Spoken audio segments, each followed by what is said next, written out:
have taken the hearts and minds of our leaders. They have recruited the rich and the powerful, and they have blinded us to the truth. And our human spirit is corrupted. Why do we worship greed? Because outside the limit of our sight, feeding off us, perched on top of us from birth to death, are our owners. The world needs a wake-up call. I have come here to chew bubblegum and kick ass. We're gonna phone it in. And I'm all out of bubblegum.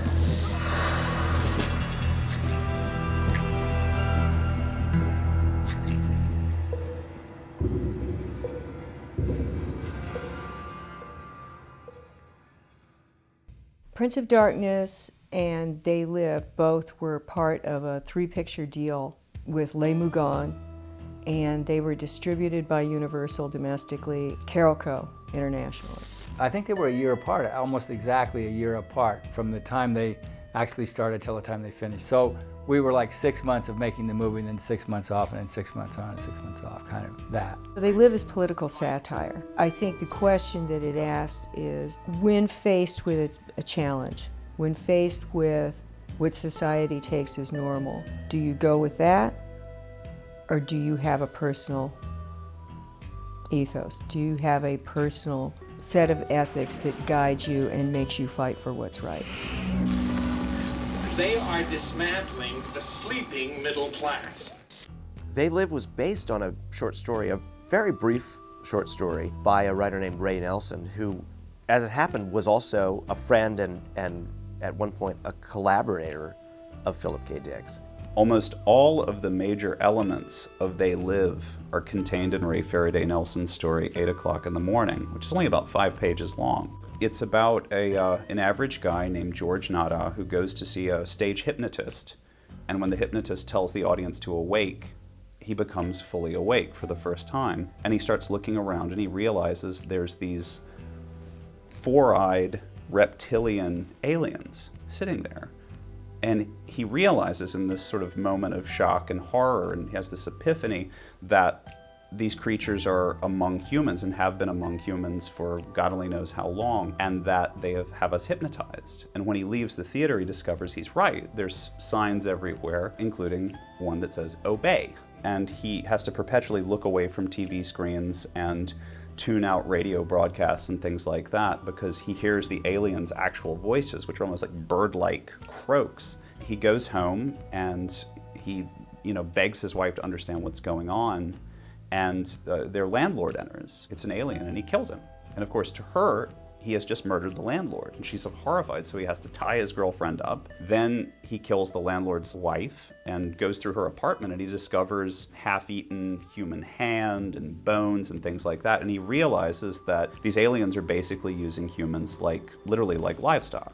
They Live takes the fundamental gesture of a Lovecraft story or a Philip K. Dick story and just simplifies it to its core, which is, what if one day you saw the ghouls who were running the show? And by simplifying it, it makes it very visceral and very immediate.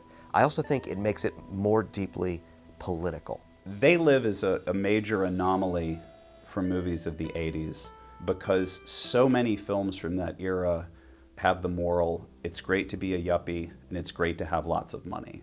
Or I have my own talk show, or I'm on the news getting out of a limo, going someplace important. All I ever have to do is be famous. Part of it was disillusionment with how could we have had such idealism at one point and then seem to have just given up and gone to sleep. I think Ronald Reagan came into power by saying government was a problem. That's an absolute lie. Good government is a solution. Bad government is a problem. That was the impetus under it. That was the deal between the politicians, the brainwashing through television. Carpenter realized that America had taken a really, really dark turn, that it had become a kind of plutocracy where most people didn't know what a plutocracy was or even how to spell plutocracy. The golden rule. He who has the gold makes the rules. In 1988, it was very much the rich are getting richer and the poor are getting poorer. And that is I think, the central conceit of They Live. More and more people are becoming poor. We are their cattle. I don't really think that They Live is a futuristic film.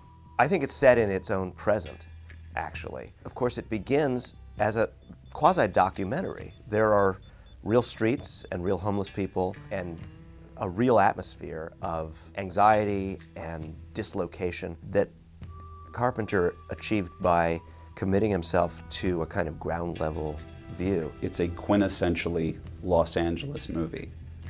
It captures all these sides of Los Angeles that the movies rarely do. Downtown Los Angeles was a third world shithole. And there are parts you really did not want to be near. And still is the case for fear of your life. And They Live really incredibly captures just the desolation, where you would go from like these skyscrapers that were being built in downtown LA to these just completely impoverished shantytown areas. It's so exactly of its moment. It's depicting the post-Reagan desolation of the working class. It seemed to me that They Live needed a kind of working guy, non-middle class, blue-collar guy who's working poor, who were real and are still real. I watched a guy at a market here in LA. I arrived to just do some shopping and saw a dog guarding a backpack outside the market. And inside, I saw a market manager and some guys keeping a really close eye on this man who appeared to be really weather-beaten and stuff, homeless, but not traditionally homeless or creepy looking. He just appeared to be a working guy. So I thought, I gotta find out more what's going on. I picked him and the dog up. And he was the part of John Nutta's character that was the guy moving from construction site to construction site. He had come from Oxnard with his tools to get a job down in LA. Last place of employment? Denver, Colorado. Worked there for 10 years, and things just seemed to dry up. We already had a connection to Roddy because he had the same agent we had.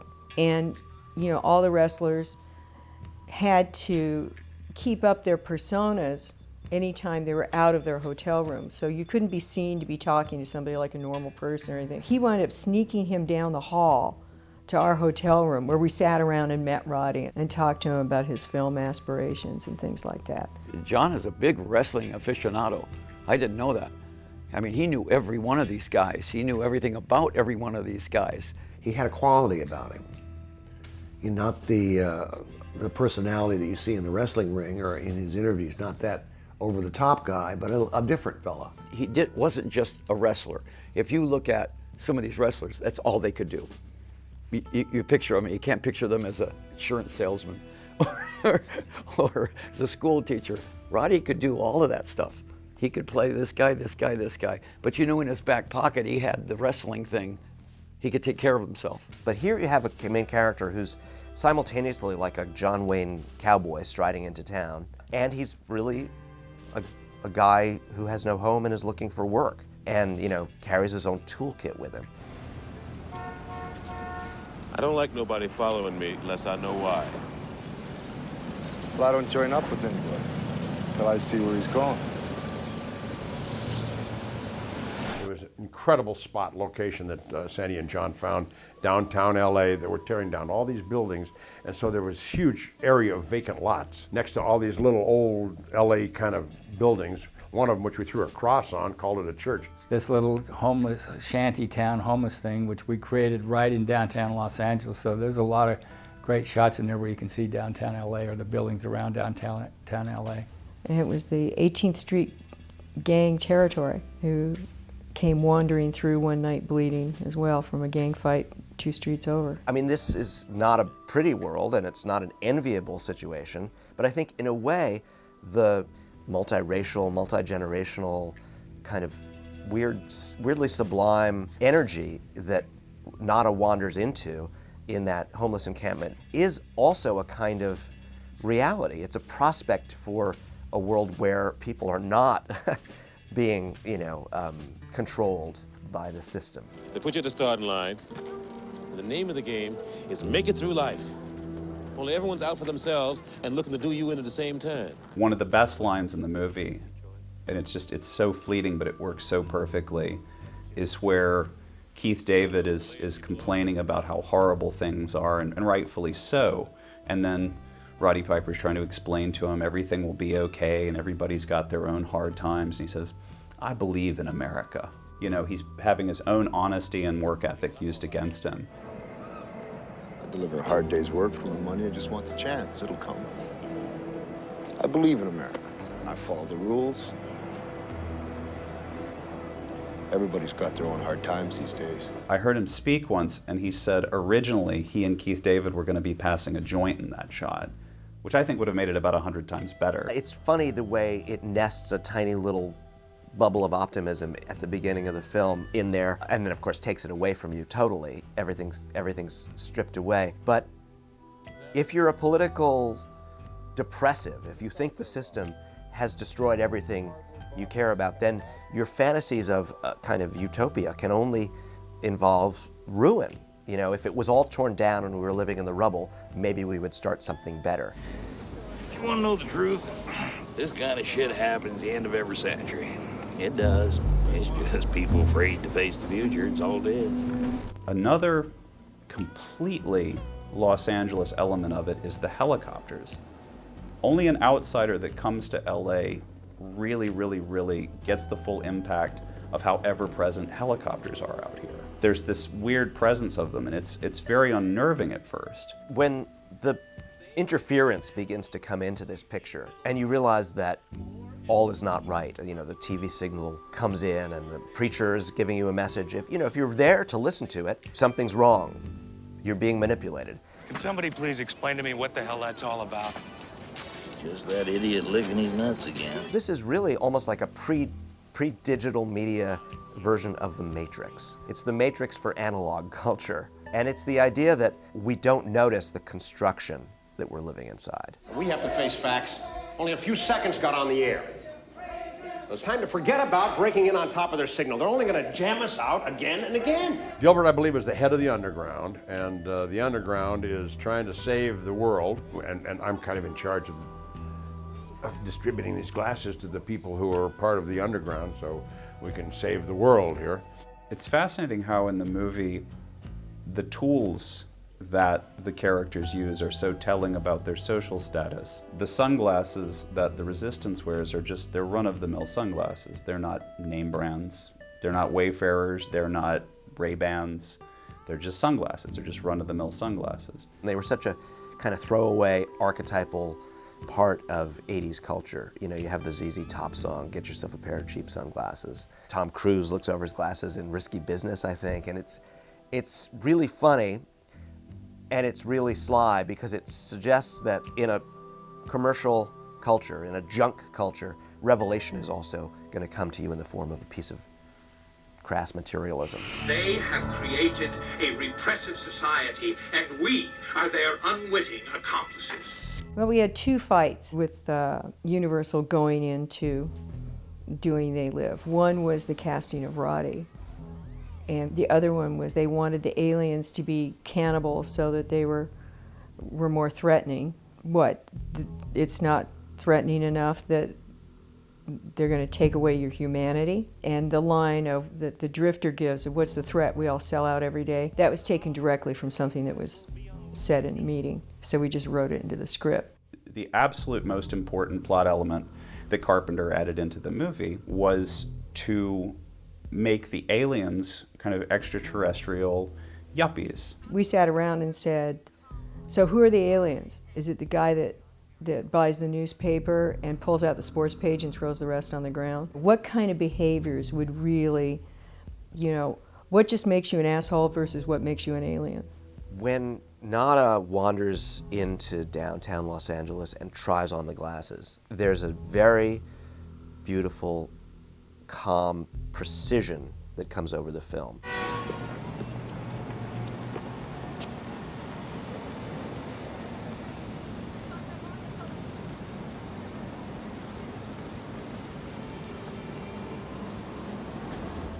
It's a series of tableaux, the newsstand, the grocery store.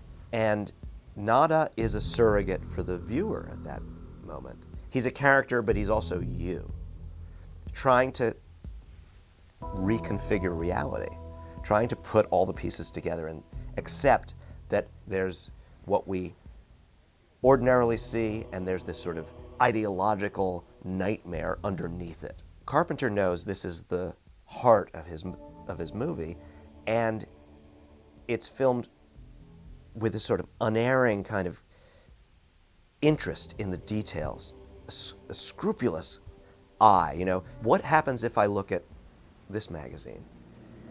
Oh, what about the money? The money changes. We had duplicate set dressing that would change overnight, had all the magazines duplicated, all the labels on them, swap them out, put them back up, go again. The same thing with the, with the billboards and all that. Some of those are matte paintings, and it's sort of the same thing. You shot of a billboard, and then you have a matte painting, and then you just, it's like, it's pretty simple, cheesy effects, but they're really well done, so they work. When the first ghoul is revealed to the camera and to Nada's glasses, the man at the newsstand, the, silver fox yuppie, there is this sound effect and this edge of anxiety is introduced by this weird tone. It reminds me also of the moment earlier when the television signal itself solarizes and everyone gets a headache for a second. It's giving me a headache. Yeah, tell me about it.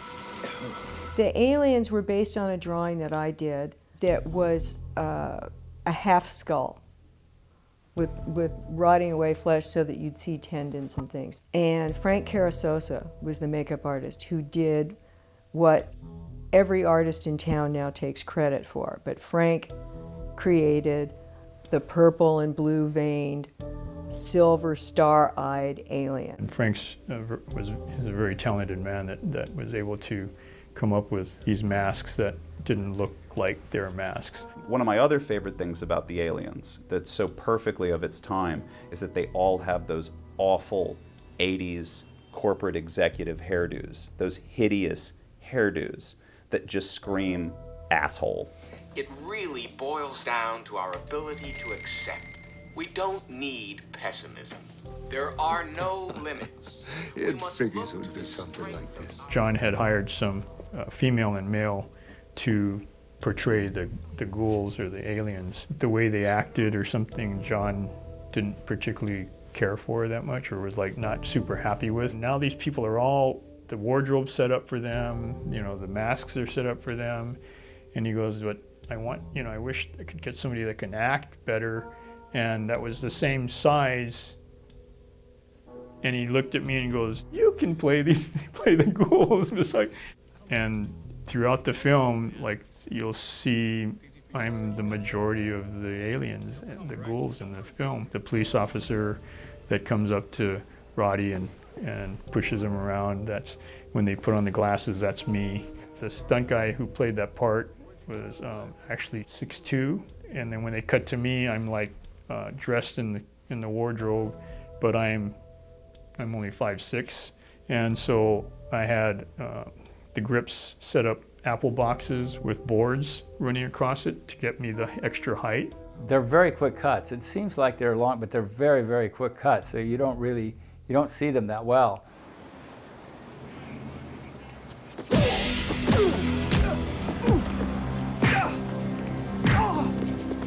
The movie turns a switch, in a sense. At the end of the great magisterial sequence in the middle, where he puts on the glasses and explores this world, the film becomes almost willfully crude. So you bastards die just like we do. In its diagnosis of what to do about the problem, it's very nihilistic. And Nada, at this point, becomes a very blunt instrument. If he's your audience surrogate, he's the worst part of you. He's the lizard brain. He doesn't even try to kind of move undercover. His instinct is to kind of go on a shooting spree, and the film becomes vicarious. You know, it says, if this is the problem, you should be very angry. I have come here to chew bubblegum and kick ass. And I'm all out of bubblegum. When we started working on the film together, he gave me several sheets of paper and he said, these are things that I have said that I've made up for my wrestling interviews. They're lines that I've used. If I'm going to do an interview about some wrestler I'm going to meet on Saturday night, I'll say these lines. And some of them were not what I needed for the film, but that one, particular one, I thought, well, that's pretty great. You know, we can use this. It's way out of you know, context here in a way, but it's fun, it's his, so he wrote it. It's so early for someone to be engaging with the aesthetics of first-person shooter video games, but there's no question that Carpenter's doing that in those sequences. One of my fascinations with the film is how much perverse sympathy for the ghouls can be generated as you watch it the second half. Again and again, you realize when you see the aftermath of a real-life news event, you know, a school shooting, some other nightmare, one of the things that people do is they try to fathom what was in the mind of the shooter. Why did they single out these people to kill? And if you reversed a lot of those scenes in the second half of They Live, if someone wasn't wearing glasses, they'd say, well, I don't know what he was angry about. He came into the bank and he thought these 4 people something was wrong with them, and he told the rest of us to stand back, and he killed those 4 people, and it was horrible, and I thought it would be me. Well, you have to use what's inside of us to be the judge of what's too much. On the other hand, there are things that I think go too far. That's the dichotomy, and in a sense, the battle with an artist. If you approach a piece of material that has some real violence in it, you know, you have to figure out how to do it. White male, 30s, long hair. Mama don't like tattletales. Yeah, the Rolex watches are kind of the counterpoint to the cheap sunglasses, but they're specifically a Reagan-era emblem of I've got it and you don't. It was like the new aesthetic, which was really new at that time. It was being announced that being, you know, lifestyles of the rich and famous, being gaudy, being ostentatious, could be in a weird way like a hip aspiration. It was a way to be cool. It's all about this yuppie existence of everything being built around status-conscious branding. Because they're used as a teleportation device, they become the emblem of the slipperiness and the elusiveness of wealth. We wanted to make sure that Roddy didn't shoot every policeman because people are so suggestible. We didn't want to give a message that all cops are aliens. So that's where we have the one cop getting away because he puts on the glasses and he's not an alien. Beat your feet.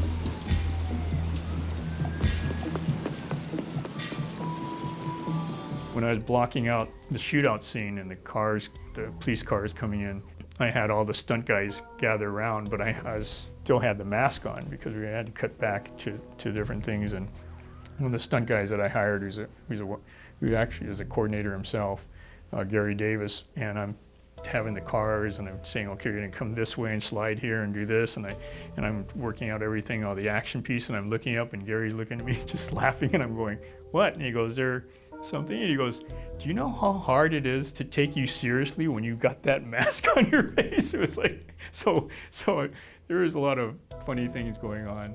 It's punishing to wear the glasses for too long. The truth hurts. It's not like, oh, I'm finally set free. There's a cost. It's toxic to know the truth. It's easier to stay inside the illusion. Woo! It's like a drug. Wearing these glasses makes you high, but oh, you come down hard. Our transmitter is not powerful enough. The signal must be shut off at the source. I've had a rough couple of days. I didn't want nothing to do with you. How many people did you kill? Not people. You crazy son of a bitch. I'm reading the script, I get to the fight, and it's exterior street or whatever it was, the fight. And it's like a blank page. Another blank page. Another blank page. Another blank page.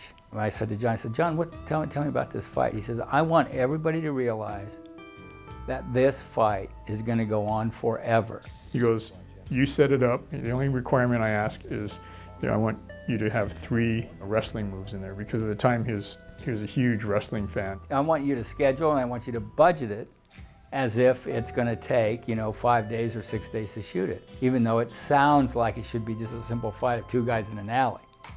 But it's not that. I want to make more of it. You better find yourself someplace to hide and keep praying nobody ever finds you. Try these on. Look, you crazy mother. Put these on. Hey, stay away from me. Probably one of the toughest scenes to do, only because where we were again. We were in an alley, buildings surrounding each side, and the sun is different spots all day long. And you really got to be careful or plan to do an alternative if you get caught. Where, you've got up to a certain point in the scene and you break for lunch, you come back and the sun's moved 25 feet. So we did a little bit of both. We moved around a little bit and also brought tarps and tarped it in up there and then lit it. The other thing is there's no stunt doubles involved in the fight. So I wanted to protect them. I didn't want them to wear a lot of bulky padding and things like that. In the alley, I laid out some gymnastic pads, like, 1.5-inch, 2-inch gymnastic pads. And at the time, you could get indoor-outdoor carpet, which had a rubber backing. I rolled that out and had the standby painter paint in like it was blacktop. But that was pretty much the dance floor for the fight was pretty much padded. Either put on these glasses or start eating that trash can. Not this year. It's one of those long, vicious, brutal fights in the tradition of Victor McLaughlin and John Wayne's Donnybrook and The Quiet Man that just goes on and on and on, where it's 2 big, powerful guys beating the living crap out of each other relentlessly. You can't fight for like 5-6 minutes and just fight. You have to, have some dialogue in there, have some pauses. So I created different points during the fight where, there was dialogue, and then there was like a piece in there where Roddy picks up a board and swings it at Keith and just misses him, but breaks a window in the back of a car that's parked there. They look at each other and it's like they're friends, but he could have killed him by doing that. But so they sort of like look at each other and like, what was that? And then and then breaks up that moment and gives the audience a chance to know, and for them to know that, hey, we're mad, we're fighting, but we are friends and we don't want to kill each other. And each one of those shots is designed so that they don't get hurt. They worked really hard, and especially for Roddy, it was a little easier than it was for Keith. It went on for days too. We just kept shooting it. When you thought it was over, it wasn't over. I don't know if that was done for comedy effect or not, but it became funny. When you do one thing too long, and then it goes on after that, and it keeps going, it gets funnier and funnier. In a weird way, it's the most problematic or irrelevant sequence for a lot of viewers who might still be aboard up until that moment, and they see the fight as some sort of violation of like almost the fundamental norms or bargain between a filmmaker and his audience, because it seems to break down even the tissue-thin illusion of reality and say, this is just a silly exercise. For me, I actually think that to really love They Live and to really understand They Live, you have to see the fight scene as integral and necessary. It's allegorical in the sense that they are physically acting out what Keith David's character is doing. I don't want to get involved, and don't get near me. Take a look. Put them on.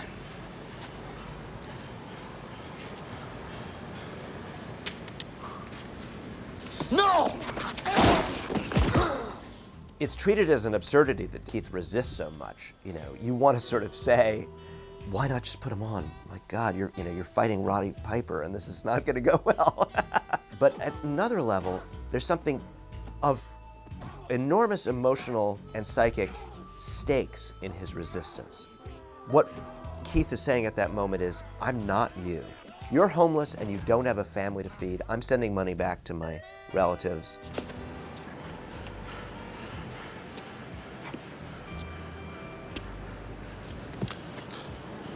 Fuck you. I don't want to get involved. I'm not going to look at this. I'm not going to see this even if you force me to. He's that determined to not get involved, even if it's to the detriment of himself and his family and everything else. It's just that's The American way is like turn your back on what you should be facing.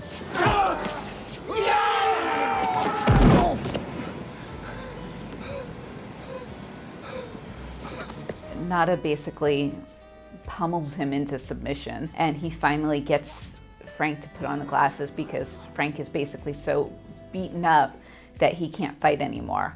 And he puts on the glasses and he sees, and then like the world changes for Frank. You ain't the first son of a bitch to wake up out of their dream. What's that? They Live is definitely prophetic in the sense that, you know, the surveillance and drones and all of that sort of thing. But I feel like science fiction and horror are always kind of prophetic. They're seeing what will scare us and what comes next. Seeing us hate each other. Watching us kill each other off. Feeding on our own cold fucking hearts. I got news for him. There's gonna be hell to pay. The tension between this desire for revenge and vicarious, satisfaction that Carpenter exploits so beautifully, but in such an ugly way at the same time. When they're having gun battles with armed ghoul police in that alleyway before they turn their device on and plunge into the underground world, the way he pushes in and pulls out and the way he looks up and there's a figure up above him and he shoots him, it's simultaneously a great video game. It's also a great war movie, but it's a war movie being enacted in a civilian context, which is the nightmare we all fear most, is having civil society turned into a war zone, right? It's 9/11, or it's a terrorist event, or it's the militarized police. Now, most of the cops are human. They've been told that we're commies trying to bring down the government. And some of them are being recruited. Creatures are trading wealth, power. You mean people are joining up with them? Most of us just sell out right away. And they would infiltrate. They'd know people who were working for the underground. I think they spotted us and they busted our encampment and came in with their stormtroopers and machine gunned everybody, killed everybody. Killed me, shot me up against a brick wall.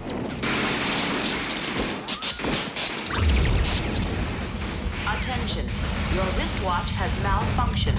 This entryway is temporary and will disappear in 10 seconds. Move! We don't know what's down there! Now! Then you've got this element of humanity that willingly gives into it, and they're like, you know what, we're gonna step back because our alien overlords are taking care of us. It's really easy for there to be the aliens and the humans. That's a very simple binary. But the real crux of the film, in a sense, especially if you look at it at all politically, are the human power elite. When you begin to meet these people who've sold out to the aliens. They've come here to exploit mankind the way that Americans will exploit third world countries. And it was an absolutely brilliant conceit. And in return, the per capita income of each of you here tonight has grown, and this year alone, by an average 39%. The human power elite is real. We live in that world.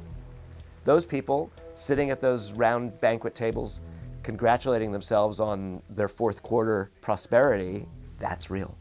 That's the actual situation. And then you also have characters who are put in the film who make a movement. That character Drifter is terrifically important. He begins in the homeless encampment, and the moment he learns there is a human power elite, he's ready to sign up. Truthfully, he's that Trump voter who's like, one day I'm gonna be rich too. I love those people. Let's give them what they need because this is the American dream, and somehow, paradoxically, I believe I'm gonna make a movement into that elite class. You seen the whole place? I haven't had a chance to yet. Come on, I'll show you around. You know, I knew me and you had a lot in common. First time we met. I thought Buck did a great job in that role. It's great to see him go from just being a member of the homeless encampment and saying, look at this, look what's happening, and the next thing you know, he's in a tuxedo. Now, you think that's something? Take a look at this. Go on, take a closer look. Attention commuters. Flight Alpha 7 to Andromeda is now ready for boarding. For me, the stupid scene, it's not that sustained, so it doesn't matter, is where they actually bother to have that kind of elaborate science fiction explanation of the portal to the other planet. Because the more you try to actually entrench this allegorical monster movie in anything literal or explicable on the level of science fiction, the more you raise ridiculous questions about how this world could work. We were doing things, a combination of practical and miniatures and stuff, because that's what we had. It was pre-CG. First time digital compositing was ever done was done on Memoirs of an Invisible Man. Boys, let me tell you, they got their act together. Believe you me. When Drifter gives them their guided tour of the television station, and they've got him at gunpoint, he turns his little dial and he escapes. He goes unpunished. You still don't get it, do you, boys? There ain't no countries anymore. No more good guys. They're running the whole show. They own everything, the whole goddamn planet. They can do whatever they want. In the vicarious system of the film, we don't get satisfaction at seeing really the most odious character of all. The one who's telling you the darkest truth about our world gets away with it completely. See you, boys. Let's go! There's a great sense of rhythm, of relentlessness that builds to the suspenseful confrontation at the end. In this case, John Nada versus essentially the co-opted human alien army that's out to destroy him before he can reveal the truth. And again, it's a sense of just where John Carpenter's building counterpoints and this driving rhythm.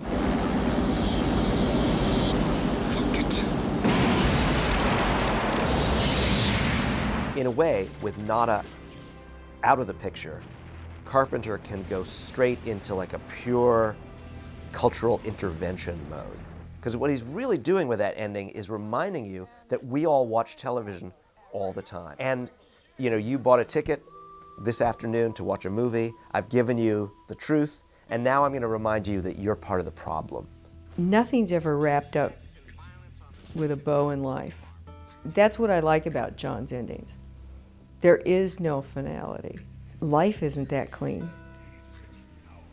So it's about the only way to end things. It's like, now what? You're moving on. Hey, what's wrong, baby? We could be pets, we could be food, but all we really are is livestock. I think John always has in his mind when he's writing the script what the music's going to sound like, And of course, everything he did was on a synthesizer. This would be the third score that we did in the same studio. The studio was well equipped. We now had digital sequencing. I was using a sequencer called Mark of the Unicorn, now called Motu, which became Digital Performer. At the same time, during the score, we added one more new instrument. It was a thing called a synclavier, but it was the big gun digital synthesizer sampler palette. And we were doing this scene when Roddy Piper first puts on the sunglasses out in the LA city, right? And he puts it out and he sees the billboards, which are now transformed from ads to obey and sleep. And so I recorded Carpenter's voice into the synclavier to sample it. So I had him go, sleep. And the fidelity of this instrument was so superior to anything I had that was the moment of decision that I have to have this instrument. I don't care what it costs. Not only is They Live John Carpenter's most political film, I also personally find it his most fun movie next to Big Trouble in Little China, especially with the score that finally allows him to bring on a full-blown rhythm and blues, rock and roll, band quality to it. And right from the opening, where you see Roddy Piper's John Nada walking towards camera, you're hearing this harmonica blowing, hands are clapping. We got Roddy now, going into LA, he's out of work. It's a blues score. Still the same notes, it's E and G, E minor. Sorry, we didn't get very far as breaking ground in new music, but we didn't need to, because this was part of the Carpenter palette of the way to do things. They have recruited the rich and the powerful, and they have blinded us to the truth. And our human spirit is corrupted. It actually almost becomes a full-blown spaghetti western sound for John, where this kind of jangling effects, it almost sounds like horse spurs drifting in the wind, where you really have a sense of the lone sheriff in town who's going to try to change it, except they don't want to be changed. I remember the one time we kind of really kicked into the percussion was the takedown of Justiceville, when the police are going to come and knock it all down. That was really an elaborate sequence, right? The percussion instruments with a lot of echo, so you'd hit an instrument and go, and all the echoes were lined up already for you.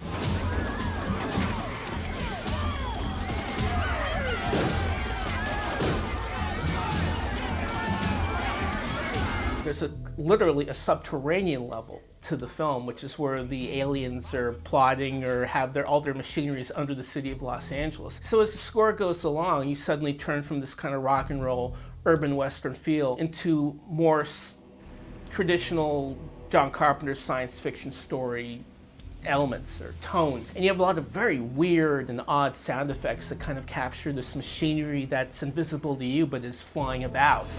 And here we got the brains of the whole operation. Faster signal goes out from here to the satellite.